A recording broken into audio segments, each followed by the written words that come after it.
রাধে রাধে। ওম নমো ভগবতে বাসুদেবায়।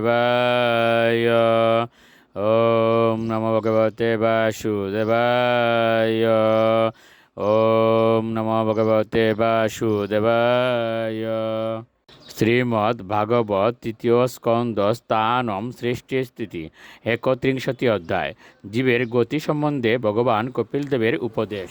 শ্লোক 1। শ্রী ভগবানুবাচ কর্মণা দৈব নেত্রেণ জন্তুর্দেহ উপপত্তয়ে স্ত্রিয়া প্রবিষ্ট উদরম পুংসরেত কনাশ্রয়। অনুবাদ: ভগবান বললেন, পরমেশ্বরের অদক্ষতায় জীবাত্মা তার পূর্বকৃত কর্মের ফল অনুসারে বিশেষ প্রকার শরীর ধারণের জন্য পুরুষের ঋতকন্যা আশ্রয় করে স্ত্রীর গর্ভে প্রবেশ করে। শ্লোক 2। কললম তে রাত্রেন পঞ্চরাত্রিন বুদ্বুদম দশাহেন্তু করকন্দু ও পেশুণ্ডম বা তথ পরম।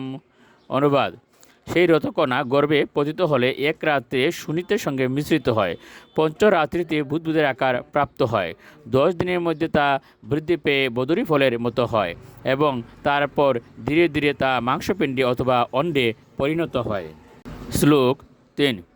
মাসেন্তু শিরোদাবাম বাহু অঙ্গি আদি অঙ্গ বিগ্রহ নকলোম অস্থি চর্মাণি লিঙ্গ ছিদ্র উদ্ভব ত্রিবীয়। অনুবাদ: 1 মাসের মধ্যে তার মস্তক গঠিত হয় এবং 2 মাসের মধ্যে তার হাত পা এবং অন্যান্য অঙ্গ গঠিত হয়। 3 মাসের মধ্যে তার নখ, আঙ্গুল, লোম, অস্থি ও চর্ম প্রকাশিত হয় এবং সেই সঙ্গে জননেন্দ্রিয় ও দেহের ছিদ্রগুলি যথা চক্ষু, নাক, কান, মুখ ও পায়ু প্রকটিত হয়। শ্লোক 4।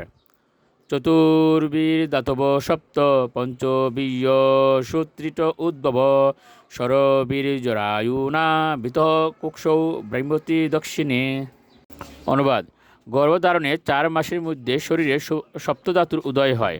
সেগুলি হচ্ছে ত্বক, মাংস, রুধির, মেদ, অস্থি, মজ্জা এবং শুক্র। 5 মাসের মধ্যে তার ক্ষুধা এবং তৃষ্ণার অনুভব হতে শুরু করে এবং 6ষ্ঠ মাসে জরায়ুর দ্বারা আবৃত ভ্রূণ দক্ষিণ কুক্ষিতে ভ্রমণ করে। শ্লোক 5। মাতুর্যগ্ধ অন্নপান আদৈ এদধাতুর সম্মতে শ্বেতে বিট মূত্রয়ু গর্তে সজন্তু জন্তু সম্ভবে। অনুবাদ: মাতৃভুক্ত অন্ন পানাদির দ্বারা সেই ভ্রূণ বর্ধিত হতে থাকে এবং সব রকম কৃমি কীটের উৎপত্তিস্থল অত্যন্ত জঘন্য সেই মলমূত্রের গর্তে তাকে থাকতে হয়। রাধে রাধে।